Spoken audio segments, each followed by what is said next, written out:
de la communication de son Excellence Monsieur le Président de la République. Premier point, l'organisation prochaine du mini-sommet quintipartite des chefs d'État. Le Président de la République a informé les membres du Conseil des ministres qu'un mini-sommet se tiendra à Goma entre lui-même, les chefs d'État ougandais, rwandais, burundais et angolais pour se pencher sur trois thèmes, à savoir la paix et la sécurité dans la région, les relations diplomatiques et politiques entre les États, la relance des activités économiques dans le contexte actuel de lutte contre la Covid-19. Au regard des thèmes qui seront développés, le Conseil des ministres, à l'initiative du Président de la République, a chargé notamment les ministres ayant l'intérieur, les affaires étrangères, la coopération internationale, la défense et le commerce extérieur dans leurs attributions, de mettre ensemble les éléments devant constituer le dossier sur la position de la République démocratique du Congo par rapport à ses voisins. Point 2. Prise en charge des frais de transport du championnat de la Linafoot. Après un long moment de trêve du championnat de la Linafoot, suite à la Covid-19, celui-ci va bientôt reprendre. À ce sujet, à l'initiative du Président de la République, le Conseil des ministres a levé l'option de venir en aide aux équipes engagées dans cette compétition en prenant en charge leurs frais de transport pendant toute la durée du championnat. Pour ce faire, le Conseil des ministres a chargé le vice-premier ministre, ministre du Budget, les ministres des Finances et des Sports de prendre, chacun dans sa sphère de compétences, toutes les dispositions nécessaires pour la matérialisation de cette option. 3. Poursuite et parachèvement des travaux de réhabilitation du stade des Martyrs de la Pentecôte. En vue de se conformer à l'exigence de la FIFA, à l'initiative du Président de la République, le Conseil des ministres a décidé de la réhabilitation du stade des Martyrs de la Pentecôte pour répondre aux standards internationaux et d'éviter toute sanction à l'encontre de notre pays. Le Conseil des ministres a également décidé, à l'initiative du chef de l'État, de réactiver le dossier irrélatif qui est en souffrance aux fins du parachèvement, dans un délai raisonnable, des travaux de modernisation du stade des Martyrs de la Pentecôte. 4. Résultats préliminaires de l'examen des exonérations fiscales, non fiscales et douanières. Le Président de la République a porté à la connaissance des membres du Conseil que les résultats préliminaires de l'examen des exonérations fiscales, non fiscales et douanières réalisés par l'Inspection générale des finances révèlent que certaines des exonérations et des allègements fiscaux, quoique prévus par la loi, ont été octroyés en violation de la réglementation en vigueur. Aussi, à l'initiative du Président de la République, le Conseil des ministres a condamné de telles pratiques et a enjoint aux ministres concernés d'annuler sans délai tous exonérations et allègements fiscaux en cas de violation de la loi, notamment ceux octroyés par voie de simple lettre ou en l'absence d'arrêté interministériel intervenu dans le respect de la procédure légale. Enfin, le Conseil des ministres a exigé un rapport circonstancié à soumettre au Conseil des ministres quant à ce. 5. Budgétisation en mode programme. Au terme de la loi relative aux finances publiques, telle que modifiée et complétée à ce jour, le gouvernement est tenu d'exécuter la loi des finances suivant les modalités du budget programme d'ici au 1er janvier 2024.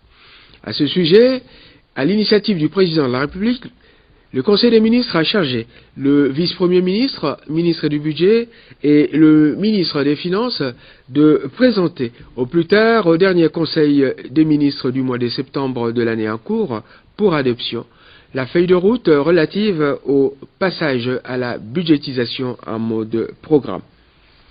6. Rupture des stocks en vivres et médicaments dans les prisons. Informé du risque de rupture des stocks en vivres et médicaments dans nos prisons, le chef de l'État a attiré l'attention du gouvernement sur la nécessité de prendre toutes les dispositions pour éviter la survenance d'une telle situation qui ne peut laisser aucun responsable sans réaction.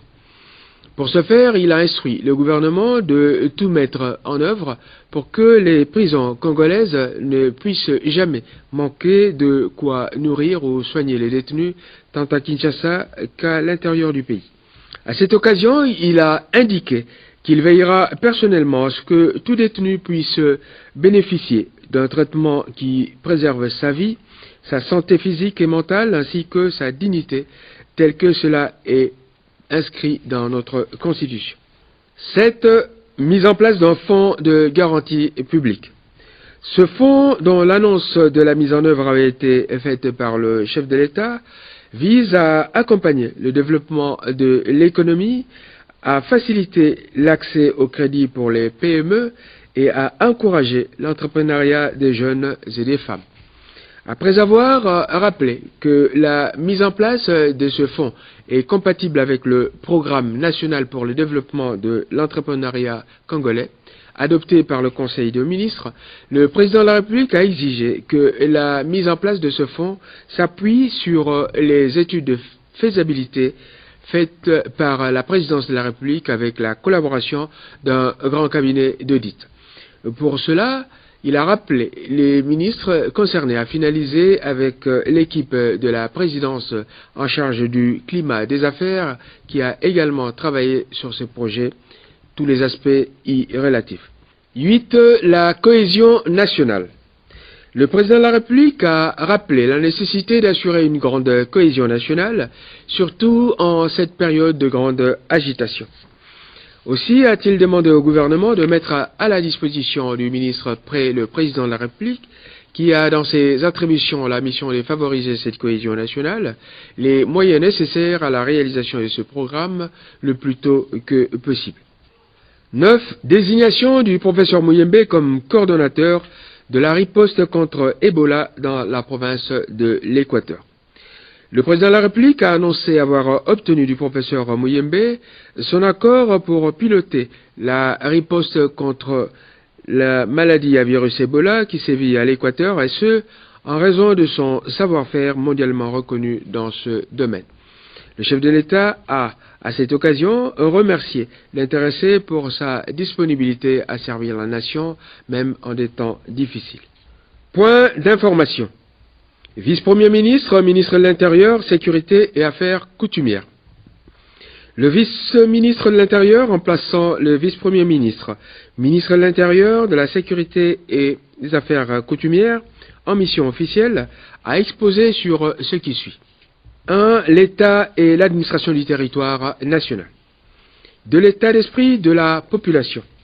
Parmi les faits ayant marqué la population, il y a lieu de relever la passation des épreuves de dissertation par les finalistes de l'enseignement secondaire, ainsi que celle du test national de fin d'études primaires, TENAFEP en sigle, et ce, avec une forte participation. Il y a lieu de souligner également l'exacerbation des voyageurs décriant la lenteur dans le dépistage à la Covid-19 par les services chargés de tests. À ce sujet, le gouvernement a décidé de renforcer ce dispositif. 3. De l'état sécuritaire. Affaiblis par la traque menée par les FARDC, les différentes milices éparpillées dans l'Est de la République procèdent maintenant par des petites incursions, des rapts des civils ou des attaques par surprise de certaines des positions de nos forces armées. C'est ce qui s'est passé à Penemangala dans le Maniema, avec les Maïmaï, à Toué dans le Sud Kivu, avec le FRF Ngumino, à Walou dans l'Ituri, avec le FPIC. On note la poursuite de la mission de sensibilisation des miliciens Lendu Kodeko par leurs anciens compagnons d'armes menés par M. Bebassa dans l'Ituri. De la criminalité et du banditisme urbain.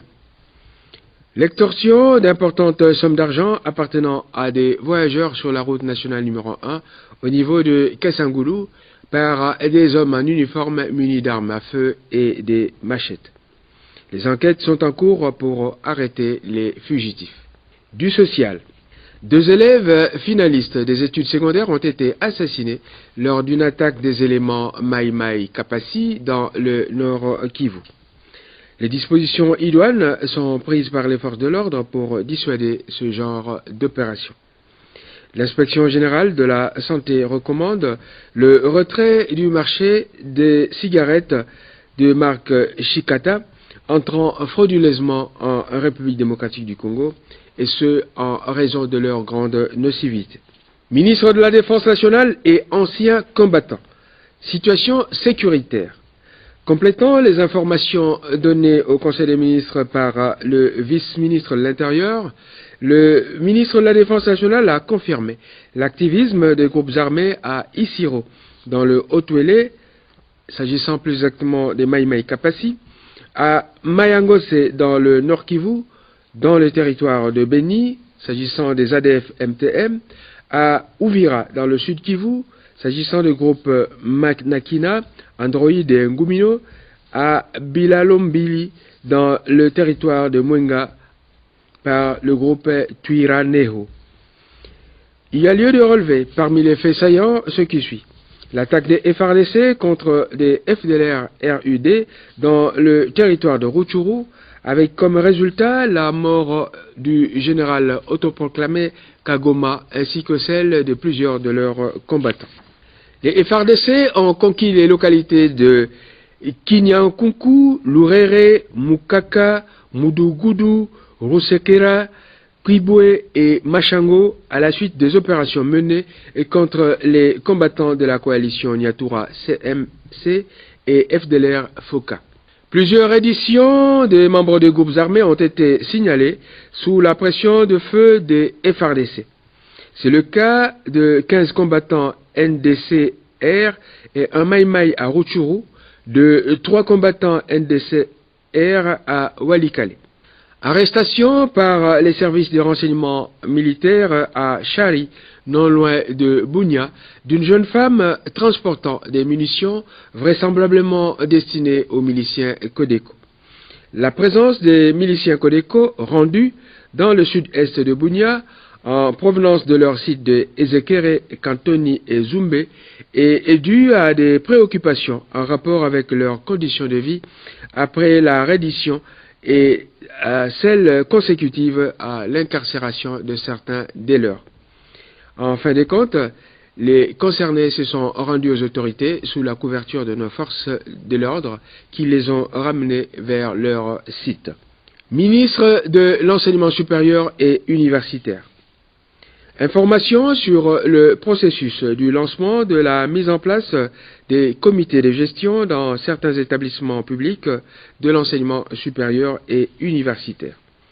Dans sa note d'information sur le sujet, le ministre a rappelé la nécessité de procéder à une sérieuse évaluation de la situation et à la mise en place d'une stratégie pour faire face aux défis, notamment par la nomination des animateurs et dirigeants des établissements d'enseignement supérieur et universitaire concernés.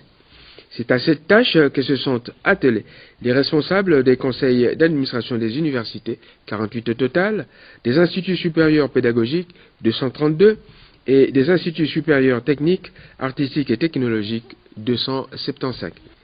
Parmi les critères relatifs à l'examen des mises en place à intervenir, il a été retenu la vacance des postes, le dépassement du mandat statutaire ou le dysfonctionnement des comités de gestion des dits établissements.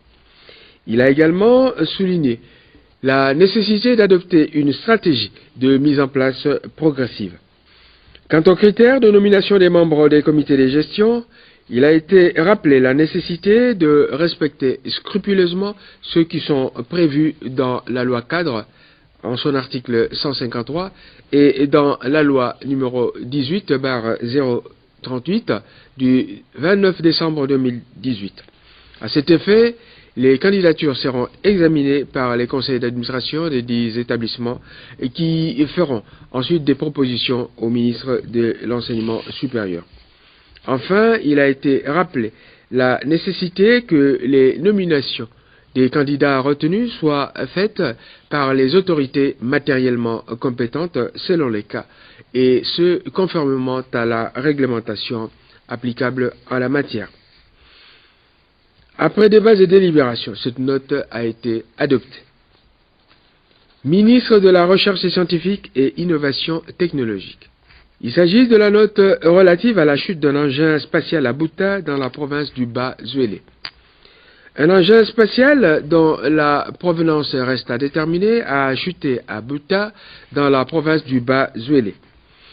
Après y avoir décrit les hypothèses en rapport avec l'origine et la chute de l'engin, le ministre a proposé de recommander aux autorités locales de sécuriser le lieu de chute et d'interdire toute manipulation de l'engin par les personnes non habilitées. Il a également proposé de ramener à Kinshasa l'essentiel des éléments constitutifs de l'engin en vue des études approfondies sur sa constitution. Au cours des débats, il s'est révélé que les responsables de l'aviation civile congolaise avaient été informés de la demande de survol de cet engin. Après débat et délibération, le Conseil des ministres a décidé qu'une équipe de spécialistes se rende sur le lieu en vue de mener les investigations approfondies sur cet événement. Gouverneur de la Banque centrale. Évolution sur les marchés d'échange ainsi que des biens et services du 27 août 2020 au 3 septembre 2020. Invité au Conseil des ministres, le gouverneur de la Banque centrale du Congo a fait part des indications suivantes relatives à la période allant du 27 août 2020 au 3 septembre 2020.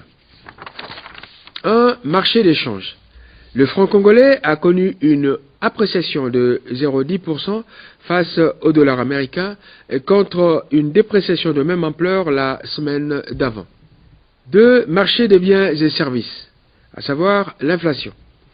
La désinflation observée sur la semaine était de 0,12% contre 0,712% la semaine précédente.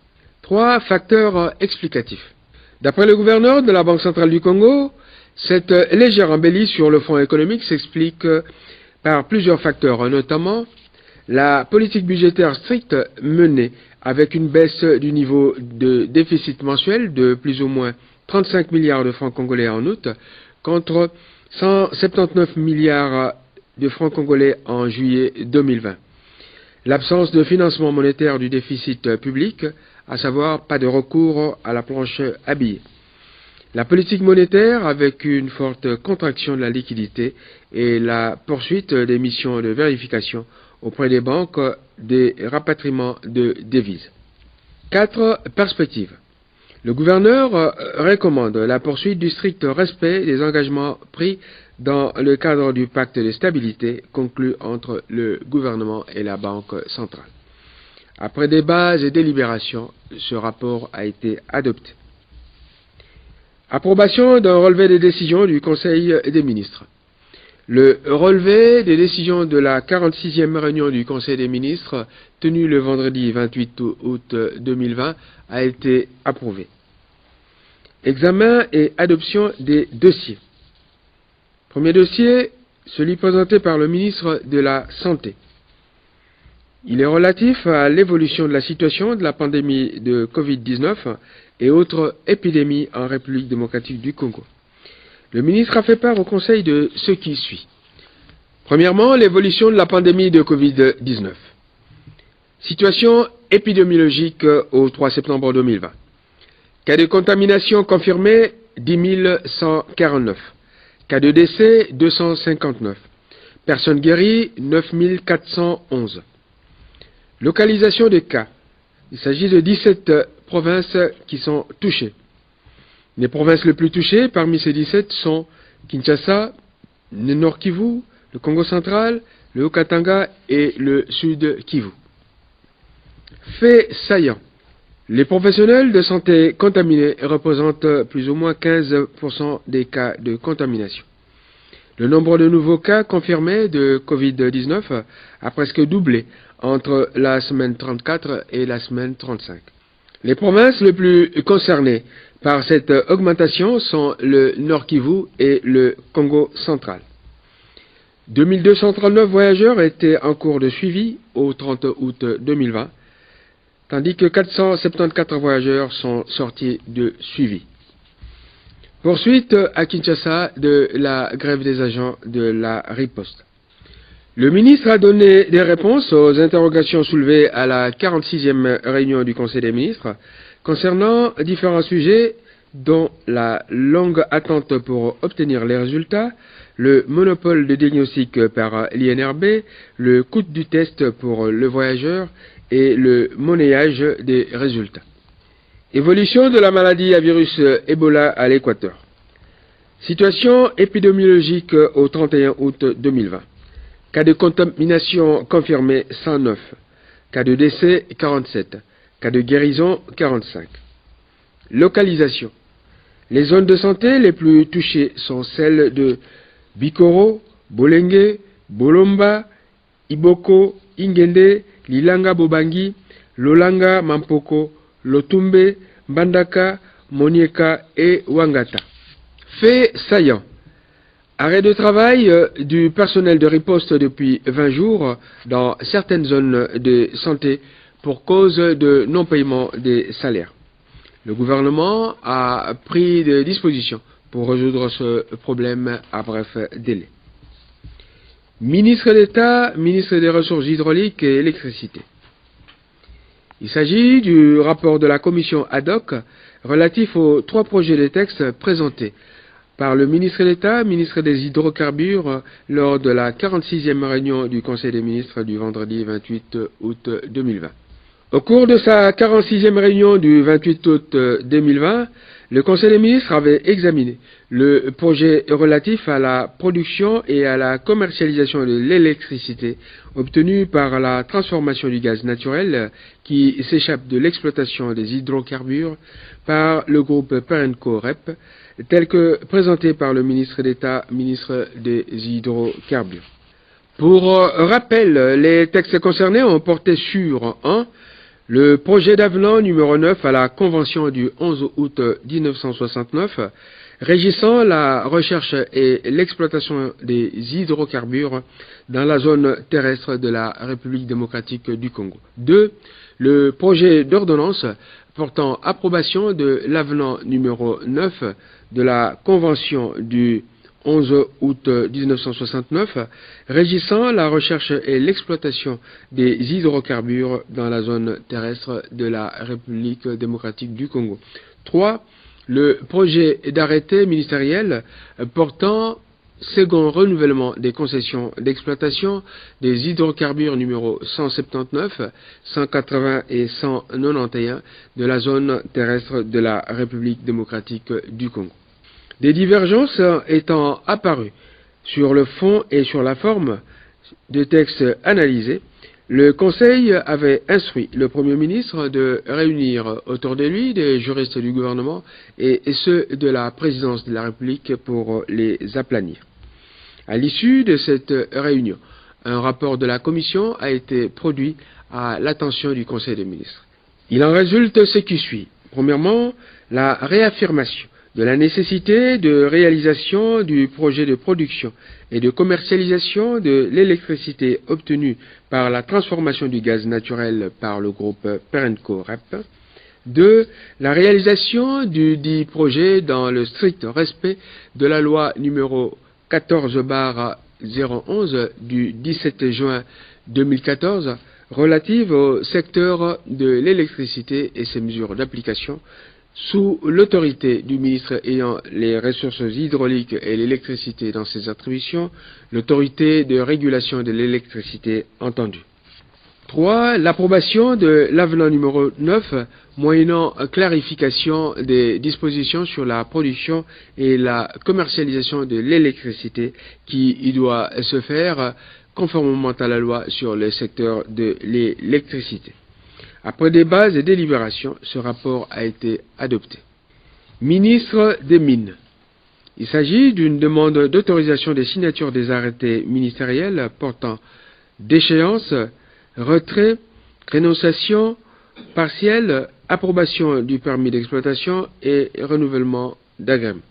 Invoquant le besoin pour lui de signer dans les délais les différents arrêtés relevant de sa compétence, et ce à travers les textes en vigueur, le ministre des Mines a sollicité une dérogation à la règle obligeant chaque ministre de soumettre, avant signature de tout arrêté ministériel, à l'approbation de celui-ci par le Conseil des ministres.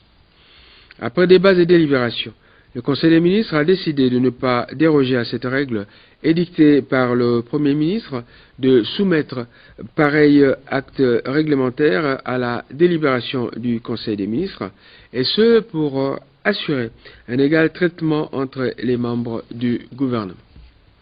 Quant à la seconde demande consistante à réfléchir sur la nécessité d'exiger aux entreprises de portefeuille détentrices de titres miniers le paiement des droits dus à l'État à peine du retrait des dits titres, le Conseil des ministres a encouragé cette réflexion tout en relevant qu'au stade actuel, l'application d'une telle sanction à l'encontre des dites entreprises risquerait de les condamner définitivement à la faillite et d'exposer leur personnel à la précarité, avec tous les inconvénients que cela comporte.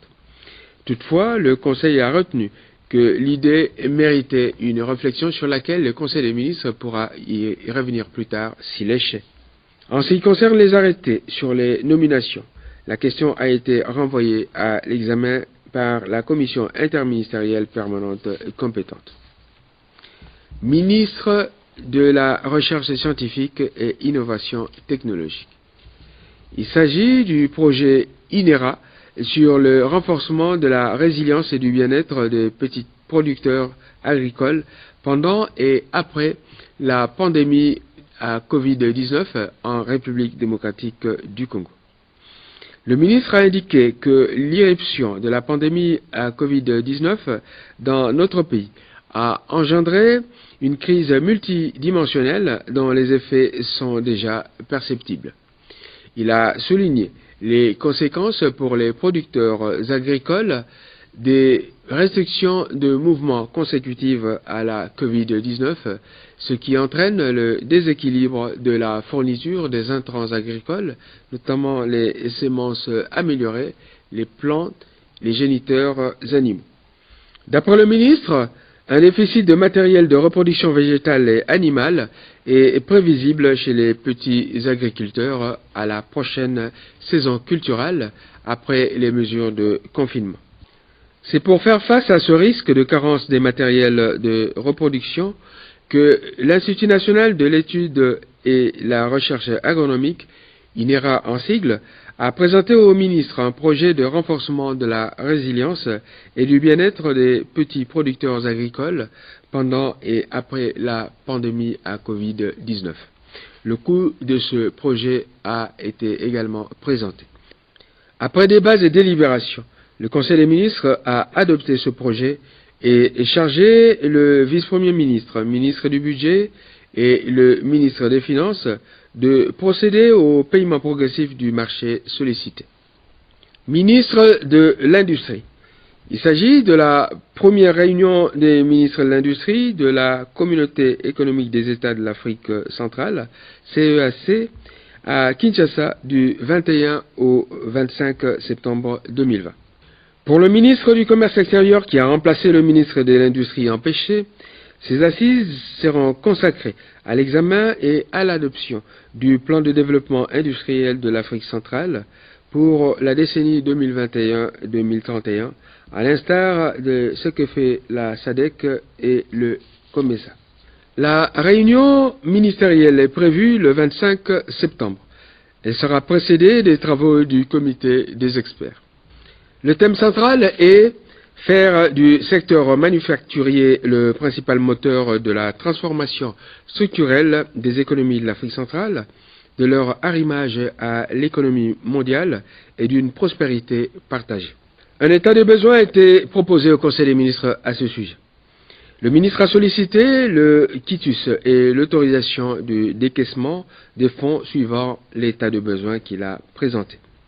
Après débat et délibération, le Conseil a adopté le principe de la tenue à Kinshasa de la conférence avec la possibilité de proposer son déroulement par visioconférence en considération des contraintes sanitaires dues à la Covid-19 et celles liées au budget. Examen et adoption d'un texte. Ministre du Commerce extérieur. Un texte a été proposé par le ministre du Commerce extérieur. Il s'agit de celui portant projet d'arrêté interministériel modifiant et complétant l'arrêté interministériel numéro 008-CAB-MIN-COMEXT-2019 et numéro CAB-Mine-Finance-2019-118 du 8 novembre 2019 portant fixation des taux de droit, taxes et redevances à percevoir à l'initiative du ministre du Commerce extérieur. Après débats et délibérations, le projet a été adopté. Commencé à 14h09, la réunion s'est terminée vers 19h27. Africa cool, et abena cool, Africa cool, abena cool, le quoi cool matopi, cool. Africa Cool, c'est la destination de prédilection pour une communication optimale. Longo Dianabino Mama. Merci beaucoup. La chaîne Nabiso Africa Cool. En tout cas, la chaîne est bien. Et puis, vous êtes très rapide.